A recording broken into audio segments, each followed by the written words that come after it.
તો સ્વાગત છે આજે ફરીથી એકલવ્યભાઈ આવી ગયા છે આશ્રમની અંદર.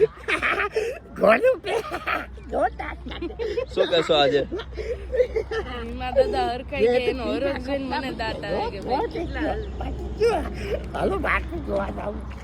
ઈ સાંભળી નથી શકતા ને ઈ ખબર નહીં એકલવ્યને લઈને ઓટોમેટિક એની જાતે વાત કરે છે. સાચી વાત છે. તો ફાઇનલી અત્યારે તમે પહોંચી ગયા. બિલકુલ. કેવી રહી સફર તમારી બસની અંદર? ખૂબ સારી રહી. વાહ. અને દોસ્તો અમારા મહેમાન પણ અત્યારે સવારમાં આવી ગયા છે. ક્યાંથી આવો છો મહેમાન? સેદડાથી. ને આજે શું સેવા આપવા માટે આવ્યા છો? બકાલો. અને ક્યાંથી વિચાર આવ્યો આવો તમને? પેલું વિચાર્યું એટલે એમ થયું કે આપણે સોશિયલ વિડીયો આશ્રમમાં જ દેવા જવું. અરે વાહ દોસ્તો, આ લોકોનો પ્રેમ છે અને કાંઈ ને કાંઈ આ પ્રેમ ઘણો બધો ઉપયોગી થાય છે. વિચાર કરો કે વ્યક્તિ પાસે દરેક પ્રકારની આપણે આશ્રમની અંદર દરેક વ્યક્તિ કંઈ ને કંઈ રીતે ઉપયોગ. આજે દાદાના ખેતરની અંદર શાક બકાલું જે થાય છે એમાંથી પહેલો ઉતાર આજે સોશિયલ મીડિયા આશ્રમમાં આપવા માટે આવ્યા છે. અને આ જ લાગણી છે ને આજ એનો પ્રેમ છે.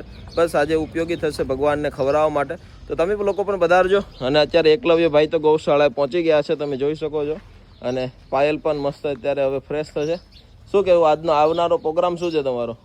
પ્રોગ્રામ તો કશું નથી, બસ અહીંયા હમણાં તો મિની આપણું શું કહેવાય કે આપણું કિચન બને છે જે એમાં ધ્યાન આપવા માટે તમે આવ્યા છો, એટલા માટે અમે તમને સપોર્ટ આપવા માટે આવ્યા. બિલકુલ. તો હવે તડકો ખાવા માટે રેડી થઈ જાઓ. તો અત્યારે મસ્ત આજે રસોડું બને છે. આજે એમની બીમની ભરાઈ કામ થવાનું છે. તો ચાલો કાંઈ વાંધો નહીં, અપડેટ મળતી રહેશે. Thank you.